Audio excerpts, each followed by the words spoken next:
Hi ladies, welcome back to our growth sessions on Thursday with Purposeful Living. I'm Christina Drake, our growth group coordinator. We are going through the Exodus, and this series is titled Be Brave. We are on lesson 4, and this one's titled God Has a Plan for Your Dream. So last week, we had a quick recap. Moses went into Pharaoh. He has a message that he's going to let your people go. They've been in an oppression for almost 400 years.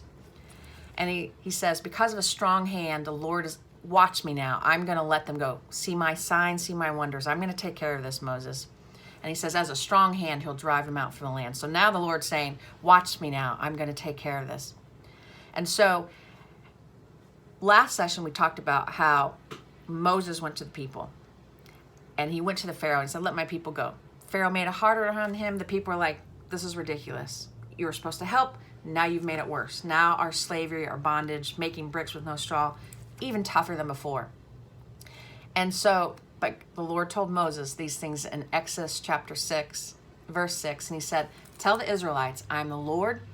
I will bring you out of the forced slavery of the Egyptians and rescue you from slavery.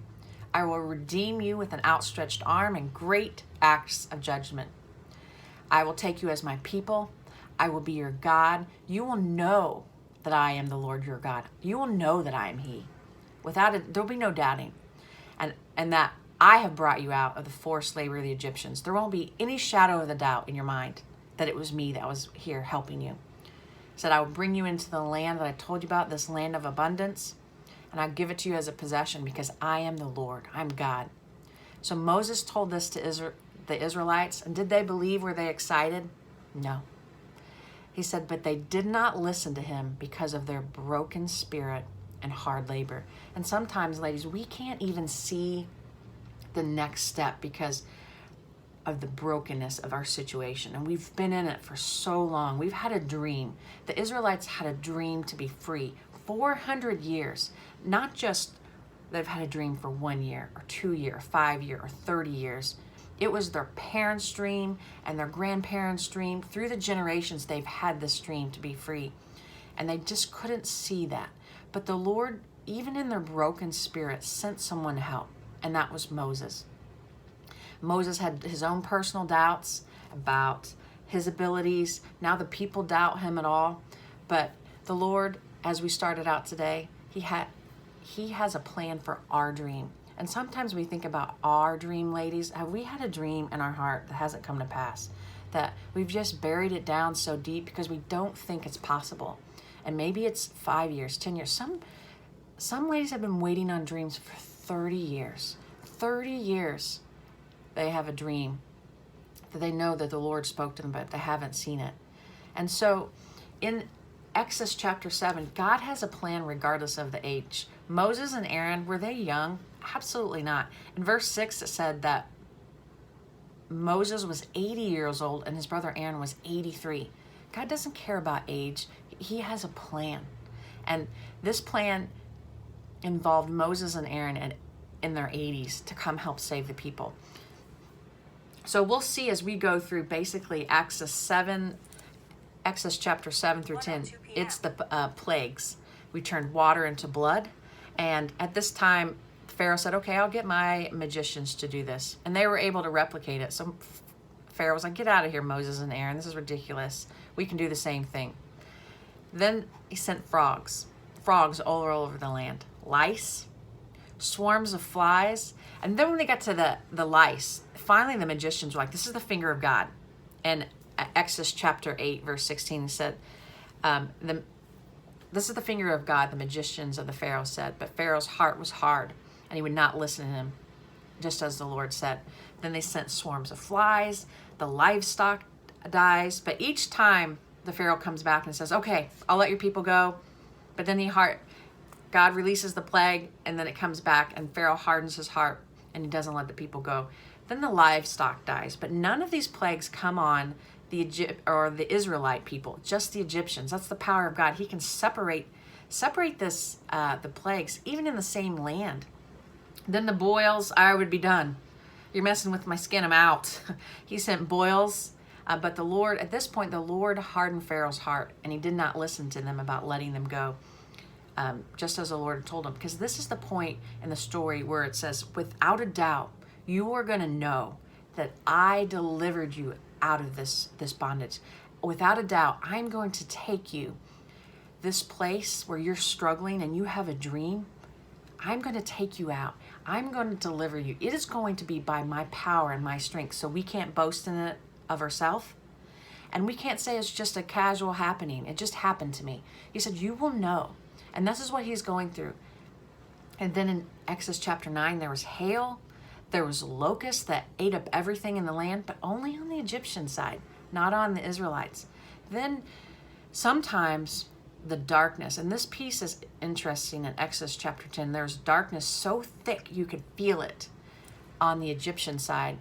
And Pharaoh summoned Moses and he said, go worship the Lord. Even your families may go with you, but your flocks must stay. So he's trying to say, okay, just a little bit can go.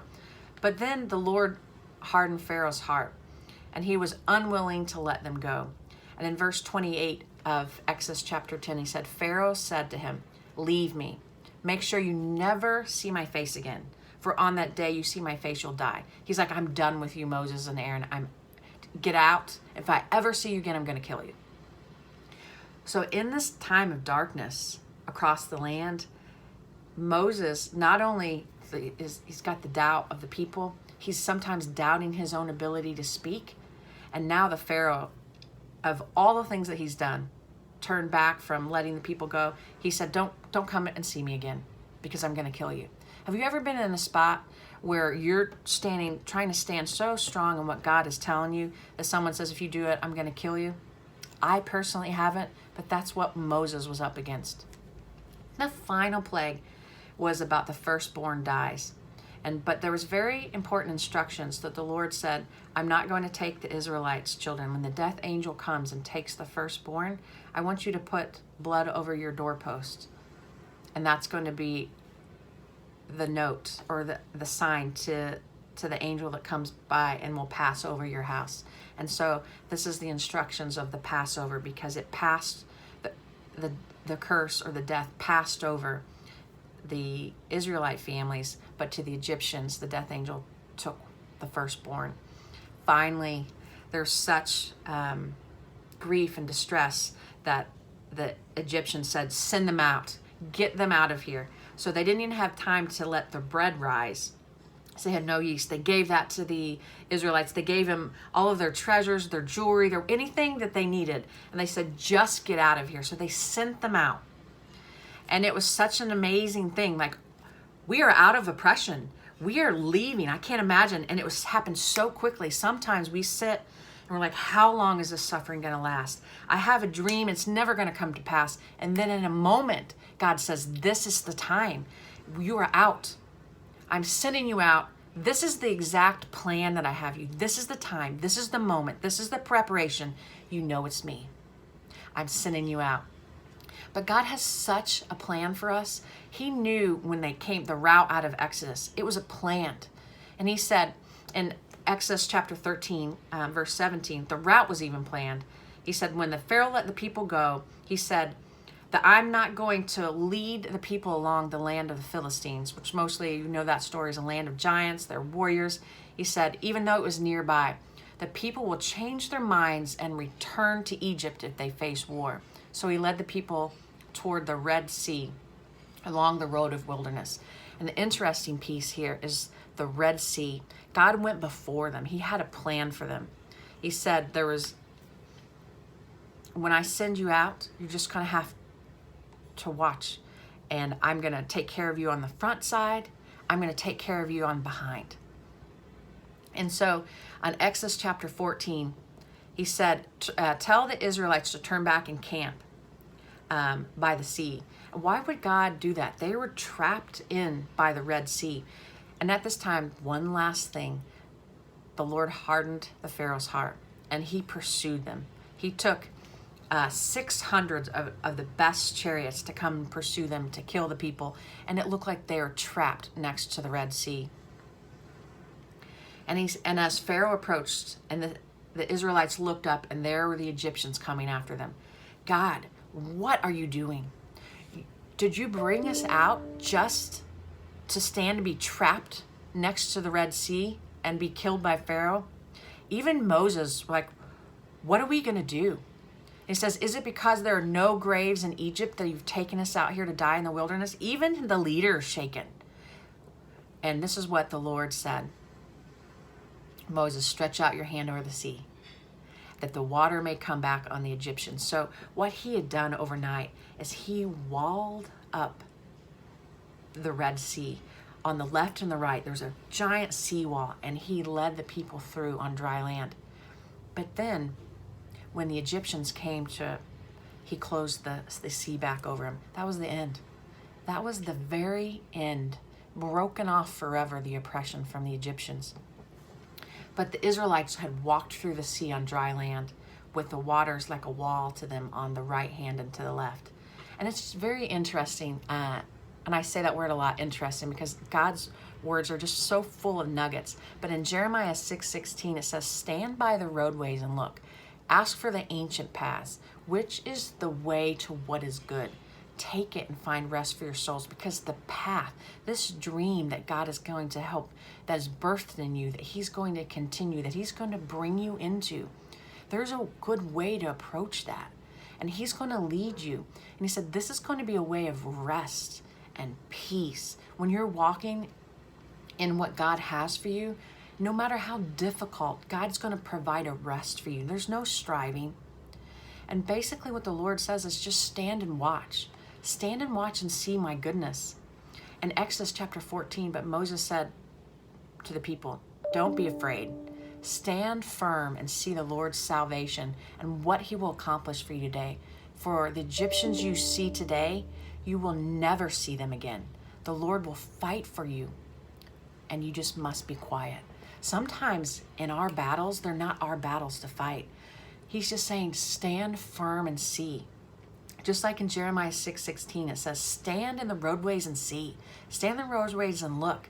Is that God's salvation, God's plan, God's timing? He said, this oppression in your life that you see today, he says, you will never see again, because I will deliver you. This dream that's birthed inside of you is going to come to pass. And what is that required for you? The Lord says, the Lord will fight for you.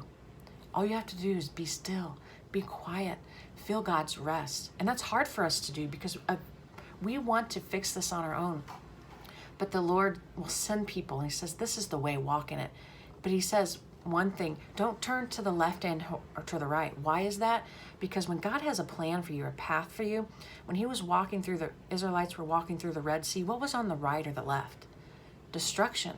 The sea walls. If they had stepped into the sea, they would have been cast away and drowned. The Lord has a plan. So he says, this is the path. This is the way. Don't take it to the right or to the left. I'm here for you. I am your God. I'm going to help you with this dream. Just believe in me. Just believe in me. So ladies, as we are walking on our path with God, let's not turn to different ways. Let's stay on the path that God calls for us. And he's going to send people to acknowledge that, yes, this is the way. God will send encouragers in your life. But he says, just stand still. Stand still and see that this dream that I've birthed in you, it's going to come to pass. It's going to come to pass. Have a great day, ladies.